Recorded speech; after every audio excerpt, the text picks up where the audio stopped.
నీ విషయంలో కూడా, ఈరోజు నీ విషయంలో కూడా దేవుడు ఎంత ప్రేమ కలిగి ఉన్నాడో, ఎంత ఆశ కలిగి ఉన్నాడో, నిన్ను నడిపించే విషయంలో కూడా దేవుడు అంత శ్రద్ధ కలిగి ఉన్నాడనే విషయాన్ని నువ్వు గమనించాలి. అయితే ఇక్కడ నీకు ఒక ఆలోచన రావాలి, అంటే ఒక అనుమానం రావాలి. ఇశ్రాయేలులకు నడిపించడానికి దేవుడు తోడై ఉంటే వారికి రాత్రి అగ్ని స్తంభముగా, పగలు మేఘ స్తంభముగా వారికి తోడై ఉంటే మరి నన్ను నడిపించడానికి ఎలా ఉన్నాడు, అసలు నన్ను నడిపిస్తున్నాడా లేదా అనేది నువ్వు అర్థం చేసుకుంటే ఒక మాట చెప్పనా ఇశ్రాయేలును నడిపించడానికి ఒక సేవకుణ్ణి, ఒక నాయకుణ్ణి దేవుడు ఎన్నుకున్నాడు.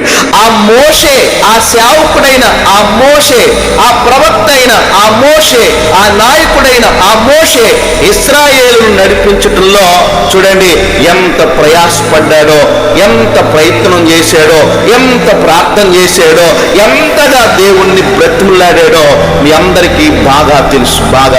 నేనంటాను, దైవజనుడు మిమ్మల్ని ప్రోత్సాహపరుస్తున్నాడు అంటే, మిమ్మల్ని బలపరుస్తున్నాడు అంటే, మిమ్మల్ని దేవుని మార్గంలో నడిపించడానికి ప్రయాసపడుతున్నాడంటే, మోషే ఎలా ప్రయాసపడ్డాడో, మోషే ఎలా ప్రార్థన చేశాడో, మోషే ఎలా దేవుణ్ణి బ్రతిమలాడుకున్నాడో ఆనాడు ఇశ్రాయేలీయుల విషయంలో, ఈనాడు నీకు అప్పగింపబడిన, నీ దగ్గరకు వస్తున్నా, నీకు వాక్యాన్ని బోధిస్తున్నా, నిన్ను బలపరుస్తున్నా నీ దైవజనుడు కూడా అంతే కష్టపడుతున్నాడు. అంటే దైవజనుడు కష్టపడుతున్నాడంటే దాని అర్థం ఏంటి తెలుసా?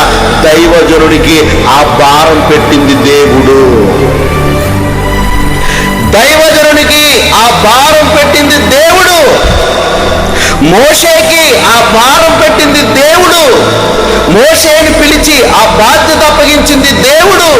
నా ప్రజల విషయంలో నువ్వు పని చేయాలని చెప్పింది దేవుడు. నా ప్రజల యొద్దకు నువ్వు వెళ్ళాలని చెప్పింది దేవుడు. నా ప్రజలతో నువ్వు మాట్లాడాలని చెప్పింది దేవుడు. నా ప్రజలను ఆ ఐగుప్తులో నుండి బయటకు తోడుకుని రావాలని చెప్పింది దేవుడు. ప్రతి విషయంలో దేవుడు.